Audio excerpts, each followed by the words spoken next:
ಕಲ್ಯಾಣ ಕರ್ನಾಟಕ ಪಾರಂಪರಿಕ ವೈದ್ಯ ಪರಿಷತ್ ಲಿಂಗಶೂಗೂರು ಜಿಲ್ಲಾ ಘಟಕ ಯಾದಗಿರಿ ವತಿಯಿಂದ ಭಗವಾನ್ ಶ್ರೀ ಧನ್ವಂತರಿ ಜಯಂತ್ಯೋತ್ಸವ ಅಂಗವಾಗಿ ಸುರಪುರದಲ್ಲಿ ಇಂದು ಅತಿ ವಿಜೃಂಭಣೆಯಿಂದ ಭಗವಾನ್ ಶ್ರೀ ಧನ್ವಂತರಿ ಭಾವಚಿತ್ರ ಮೆರವಣಿಗೆ ಹಾಗೂ ಕಾರ್ಯಕ್ರಮವನ್ನು ಶ್ರೀಗಳು ಹಾಗೂ ಅತಿ ಗಣ್ಯರು ಹಾಗೂ ಪ್ರಮುಖ ವೈದ್ಯರಿಂದ ಕಾರ್ಯಕ್ರಮವನ್ನು ಉದ್ಘಾಟಿಸಿ ಮಾತನಾಡಿದ್ದಾರೆ. ಜಯಂತಿ ಮಾಡ್ತಾರೆ, ವಾಲ್ಮೀಕಿ ಜಯಂತಿ ಮಾಡ್ತಾರೆ, ಇನ್ನೂ ಹಲವಾರು ಜಯಂತಿ ಮಾಡ್ತಾರೆ.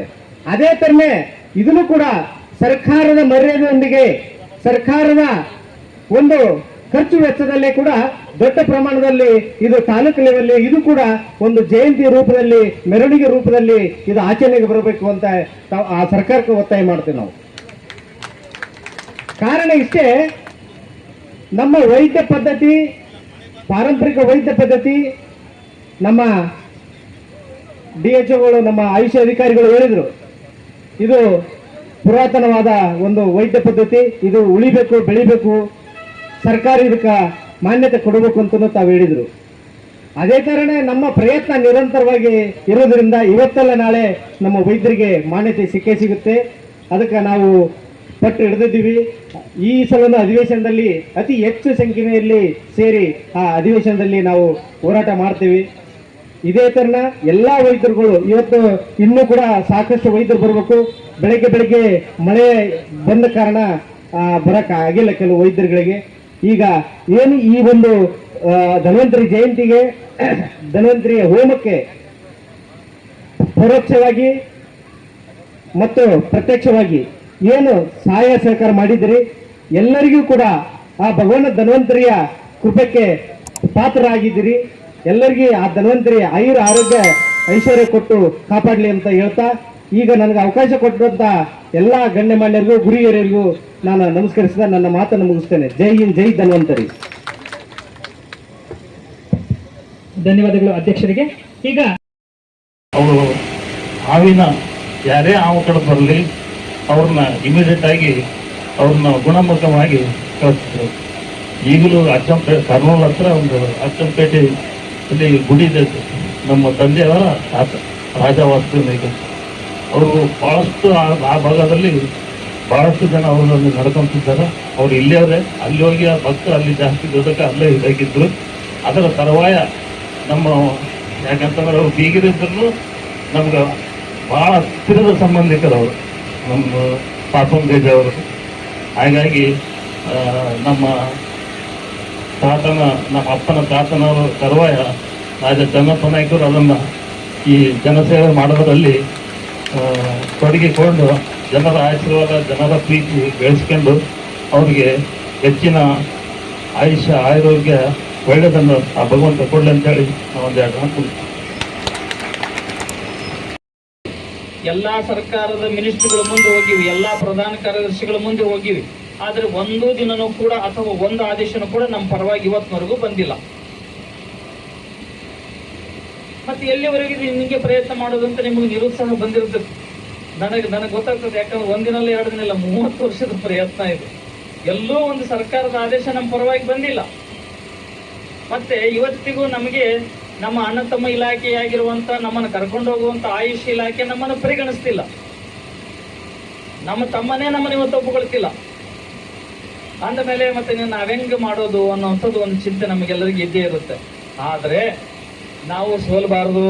ನಿಮಗೆ ನೆನಪಿರ್ಲಿ, ಎಂದು ನಾವು ಸೋತ್ವಿ ಅವತ್ತೇ ಸತ್ವಿ. ಹೌದಾ? ನಾನು ಹೇಳೋದು ಮಾತು ಅರ್ಥ ಆಗ್ತದ? ನಾವು ಸೋತ ದಿನನೇ ಸತ್ವಿ ಅಂತ. ಸೋಲಾರ್ದಂಗೆ ಎಲ್ಲಿವರೆಗೂ ಬದುಕಿರ್ತೀವೋ ಒಂದಿನ ಕೆಲವು ನಮ್ಮನ್ನು ಹುಡುಕೊಂಡು ಬರುತ್ತೆ ಅನ್ನುವಂಥ ಗ್ಯಾರಂಟಿ ನನಗೈತಿ. ಯಾಕಂದ್ರೆ ಅಂತಿಮ ಪ್ರಯತ್ನ ಈಗಾಗಲೇ ನಾವೆಲ್ಲರೂ ಕೂಡ ಮಾಡ್ತಾ ಇದ್ದೀವಿ. ಮತ್ತೆ ಬೇರೆ ಬೇರೆ ರಾಜ್ಯಗಳಲ್ಲಿ ನಮ್ಮ ಪರವಾಗಿ ಒಂದಿಷ್ಟು ಆದೇಶಗಳು ಬಂದಿದ್ದಾವೆ. ಪಾರಂಪರಿಕ ವೈದ್ಯ ಪದ್ಧತಿಯ ಪರವಾಗಿ ಒಂದಿಷ್ಟು ಆದೇಶಗಳು ಬಂದಿದ್ದಾವೆ. ಅವುಗಳನ್ನು ನಾವು ಈಗಾಗಲೇ ಅಭ್ಯಾಸ ಮಾಡಲಿಕ್ಕೆ ನಮ್ಮ ಒಕ್ಕೂಟದ ವತಿಯಿಂದ ಪ್ರಯತ್ನ ನಡೆಸಿದ್ದೇವೆ. ಅದಕ್ಕೆ ಒಂದಿಷ್ಟು ಸಾಧಕರನ್ನ ನಾವು ಅಲ್ಲಲ್ಲಿ ಕೇಳಿ ಯಾವ್ಯಾವ ರೀತಿಯಲ್ಲಿ ನಾವು ಸರ್ಕಾರದ ಮೂಲಕ, ಕರ್ನಾಟಕ ಸರ್ಕಾರದ ಮೂಲಕವಾಗಿ ಮಾನ್ಯತೆಯನ್ನು ಪಡ್ಕೊಳ್ಬಹುದು ಅನ್ನುವಂಥ ಒಂದಿಷ್ಟು ಚರ್ಚೆಗಳು ಈಗಾಗಲೇ ಕಳೆದ 15 ತಿಂಗಳಿಂದ ನಡೀತಾ ಇದ್ದಾವೆ. ನಮ್ಗೆ ಈಗ ಜಾರ್ಖಂಡಲ್ಲಿ ಛತ್ತೀಸ್ಗಢದಲ್ಲಿ ಇಲ್ಲೇ ಪಂಡಿತ ಅಂಥದ್ದು ಒಂದು ಆದೇಶ ಹೊರಡಿಸಿದ್ದಾರೆ. ಸರ್ಕಾರ ಇವರನ್ನ ನಾವು ಪರಿಗಣಿಸಬಹುದು, ಇವರಿಗೆ ಒಂದಿಷ್ಟು ಕಾಯಿಲೆಗಳಿಗೆ ಗುಣಪಡಿಸುವಂತ ಶಕ್ತಿ ಇದೆ, ಇವರಿಗೆ ಒಂದಿಷ್ಟು ನಾವು ಮಾನ್ಯತೆ ಕೊಟ್ಟು ಇವರನ್ನ ನಾವು ರೋಗ ಮುಕ್ತ ದೇಶವನ್ನ ಮಾಡಲಿಕ್ಕೆ ಬಳಸ್ಕೊಳ್ಬಹುದು ಅನ್ನುವಂಥದ್ದು ಒಂದು ಆದೇಶ ಒಂದು ರಾಜ್ಯದಲ್ಲಿ ಸಿಕ್ಕಿದೆ. ಅದನ್ನ ನಾವು ಕರ್ನಾಟಕದಲ್ಲಿ ಇಂಪ್ಲಿಮೆಂಟ್ ಮಾಡ್ರಿ ಅಂತ ಹೇಳಿ ಅಲ್ಲಿಯೇ ಒಂದು ಮಾದರಿಯನ್ನ ತಗೊಂಡು ಕರ್ನಾಟಕ ಸರ್ಕಾರದ ಮುಂದೆ ಹೋಗಬೇಕು ಅನ್ನುವಂತ ಒಂದು ದೊಡ್ಡ ಪ್ರಯತ್ನ ಈಗಾಗಲೇ ನಡೀತಾ ಇದೆ. ಸೊ ಅದಕ್ಕೆ ನಾವಿವತ್ತು ಗಟ್ಟಿಯಾಗಿ ನಿಲ್ಲಬೇಕಾಗಿದೆ. ಆಗ್ಲೇ ಹೇಳಿದ್ನಲ್ಲ, ನಾವು ಸೋಲದಾಗಿನೇ ಗೆದ್ದೇ ಗೆಲ್ತೀವಿ ಅನ್ನುವಂಥ ಶ್ರದ್ಧೆಯೊಂದಿಗೆ ನಾವು ನಿಂತ್ಕೊಂಡ್ವಿ ಅಂತಂದ್ರೆ ಒಂದು ದಿನ ನಾವು ಕೂಡ ನಮ್ಮ ಮನೆಯ ಮುಂದೆ ಅಥವಾ ನಮ್ಮ ವೈದ್ಯ ಶಾಲೆಯ ಮುಂದೆ ಬೋರ್ಡ್ ಹಾಕೊಂಡು ನಾನು ಇಂಥ ಕಾಯಿಲೆಗೆ ಔಷಧ ಕೊಡ್ತೀನಿ, ಮುಕ್ತವಾಗಿ ನಾನು ನಿಮ್ಮ ರೋಗವನ್ನು ಗುಣಪಡಿಸ್ತೀನಿ ಅಂತ ಹೇಳ್ಕೊಳ್ಳುವಂತ ಒಂದು ಅಧಿಕಾರ ನಮಗೆ ಬಂದೇ ಬರ್ತೈತಿ ಅನ್ನುವಂಥ ಭರವಸೆ ನನಗದ. ಮತ್ತೆ ಆ ನಿಟ್ಟಿನಲ್ಲಿ ನಾವೆಲ್ಲರೂ ಕೂಡ ಶ್ರಮಿಸೋಣ, ಪ್ರಯತ್ನ ಮಾಡೋಣ ಅಂತ ಮಾತನಾಡ್ತಾ, ಈಗ ತಾನೇ ಅಧ್ಯಕ್ಷರು ಹೇಳ್ತಾ ಇದ್ರು ಧನ್ವಂತರಿ ಜಯಂತಿಯನ್ನು ಸರ್ಕಾರ ನಡೆಸ್ಕೊಡುವಂಗ ಆದ್ರೆ ಇನ್ನೂ ಚೆನ್ನಾಗಿರುತ್ತಲ್ಲ ಅಂತ. ಇದ್ರ ಬಗ್ಗೆ ನಾವು ಇನ್ನೊಂದಿಷ್ಟು ಮುಕ್ತವಾಗಿ ಮಾತನಾಡ್ಬೇಕಾಗೈತಿ, ಚರ್ಚೆ ಮಾಡ್ಬೇಕಾಗೈತಿ. ಅವ್ರು ಹೇಳ್ತಾ ಇದ್ರು ಯಾರ್ಯಾವ್ದೋ ಜಯಂತಿಗಳನ್ನ ಮಾಡ್ತೀವಿ, ಅದ್ರ ಜೊತೆಗೆ ಇದ್ರ ಜಯಂತಿ, ಯಾಕಂದ್ರೆ ಇದು ಬಹಳ ಅವರು ಗಮನಿಸಿದ್ದು ನನಗೆ ಬಹಳ ಖುಷಿ ಆಯ್ತು. ಅದಕ್ಕೆ ಅವ್ರನ್ನ ನಾವು ರಾಜ್ಯಾಧ್ಯಕ್ಷರನ್ನ ಮಾಡಿದ್ವಿ. ಹಂಗೆ ಚಿಕಿತ್ಸಕ ಬುದ್ಧಿ ಐತಿ ಅವ್ರಿಗೆ. ನೋಡ್ರಿ, ಇವತ್ತು ಅವ್ರು ಎಷ್ಟು ಚೆನ್ನಾಗಿ ಅರ್ಥ ಮಾಡ್ಕೊಂಡು ಬಂದ್ರು ಅಂತಂದ್ರೆ, ನಾನಿರ್ಲಿಲ್ಲ, ಕುಮಾರಿ ಇರ್ಲಿಲ್ಲ, ಆದ್ರೆ ಆನಂದ್ ಬಂದಿದ್ರಲ್ಲ ಇವತ್ತು ಬೆಳಗ್ಗೆ.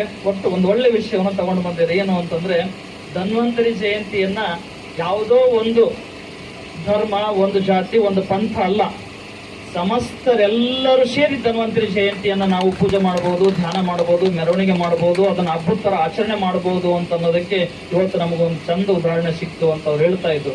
ಯಾಕಂದ್ರೆ ಧನ್ವಂತರಿ ಅಂತಂದ್ರೆ ಯಾವುದೋ ಒಂದು ಧರ್ಮದ ದೇವರಲ್ಲ. ಯಾವ ದೇವರು ಅಂತ ಕೇಳಿದ್ರೆ ರೋಗವನ್ನ ಕಳೆಯುವಂಥ ದೇವರು, ಔಷಧವನ್ನ ಕೊಡುವಂತಹ ದೇವರು, ಮತ್ತೆ ಎಲ್ಲ ಔಷಧವನ್ನ ಕೊಡುವಂತಹ, ಎಲ್ಲ ರೋಗಗಳನ್ನು ಮುಕ್ತಗೊಳಿಸುವಂತಹ ವೈದ್ಯರುಗಳ ಆರಾಧಿಸುವಂತ ದೇವರು. ಹೀಗಾಗಿ ಮತ್ತೆ ಯಾವ ಧರ್ಮದಲ್ಲಿ ಕಾಯಿಲೆ ಇಲ್ಲ ಹೇಳ್ರಿ ನೋಡೋಣ?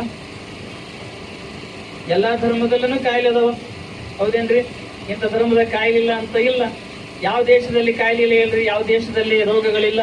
ಎಲ್ಲಾ ದೇಶದಲ್ಲೂ ರೋಗಗಳದಾವ, ಎಲ್ಲಾ ದೇಶದಲ್ಲಿಯೂ ಕಾಯಿಲೆಗಳದಾವ, ಎಲ್ಲ ಜಾತಿ ಧರ್ಮಗಳಲ್ಲಿಯೂ ಕೂಡ ಕಾಯಿಲೆಗಳದಾವ. ಆದ್ರೆ ಎಲ್ಲೆಲ್ಲಿ ಕಾಯಿಲೆಗಳಿರ್ತಾವ ಎಲ್ಲ ಕಾಯಿಲೆಗಳನ್ನು ಗುಣಪಡಿಸುವಂತ ಜಗತ್ತಿನ ಏಕೈಕ ದೈವ ಅಂತಂದ್ರೆ ಧನ್ವಂತರಿ ಭಗವಾನ್. ಹೀಗಾಗಿ ನಾವು ಆ ಧನ್ವಂತರಿ ಭಗವಾನನನ್ನ ಮುಂದಿಟ್ಕೊಂಡು ಆತನ ನಾವು ಆರಾಧಿಸ್ಕೊಂತಾನೆ, ಆತನ ಹೆಸರಿನ ಮೇಲೆನೆ ನಮ್ಮ ಕುಮಾರಸ್ವಾಮಿಗಳು ಹೇಳ್ತಿರ್ಬೇಕಾದ್ರೆ, ಮೊದಲಿಗೆ ಯಾವ್ದಾದ್ರು ಒಂದು ಕಾಯಿಲೆ ಗುಣಪಡಿಸ್ಲಿಕ್ಕೆ ಸಾಧ್ಯ ಆಗ್ಲಿಲ್ಲ ಅಂತಂದ್ರೆ ಧನ್ವಂತರಿ ಹೆಸರ ಮೇಲೆ ಕೊಡೋದ್ರ ಮೂಲಕವಾಗಿ ಮತ್ತು ಧನ್ವಂತರಿಯ ಪೂಜೆ, ವ್ರತ ಮತ್ತು ಹೋಮ ಹವನಗಳನ್ನು ಮಾಡೋದ್ರ ಮೂಲಕವಾಗಿ ನಾವು ರೋಗವನ್ನು ಗುಣಪಡಿಸಬಹುದು ಅನ್ನುವಂಥ ಸಲಹೆಯನ್ನು ಕೊಡ್ತಾ ಇದ್ರಲ್ಲ. ಸೊ ಅಷ್ಟು ವಿಶೇಷವಾಗಿರುವಂತ ದೈವವನ್ನ ನಾವು ಮುನ್ನೆಲೆಗೆ ತಂದು ಅದರ ಹಿಂದೆ ನಿಂತುಕೊಂಡು ಅದನ್ನ ಬೆಳೆಸೋದ್ರ ಮೂಲಕ ನಾವು ಸಂಘಟಿತರಾಗೋಣ ಅನ್ನುವಂಥ ಮಾತನ್ನ ಈ ಸಂದರ್ಭದಲ್ಲಿ ಹೇಳ್ತಾ, ಈಗ ಬಹಳ ವಿಷಯಗಳು ಬಂದ್ವಿ ವೇದಿಕೆ ಮೇಲೆ. ಭಾರತ ದೇಶಕ್ಕೆ ಸ್ವತಂತ್ರ ಬರಲಿಕ್ಕೆ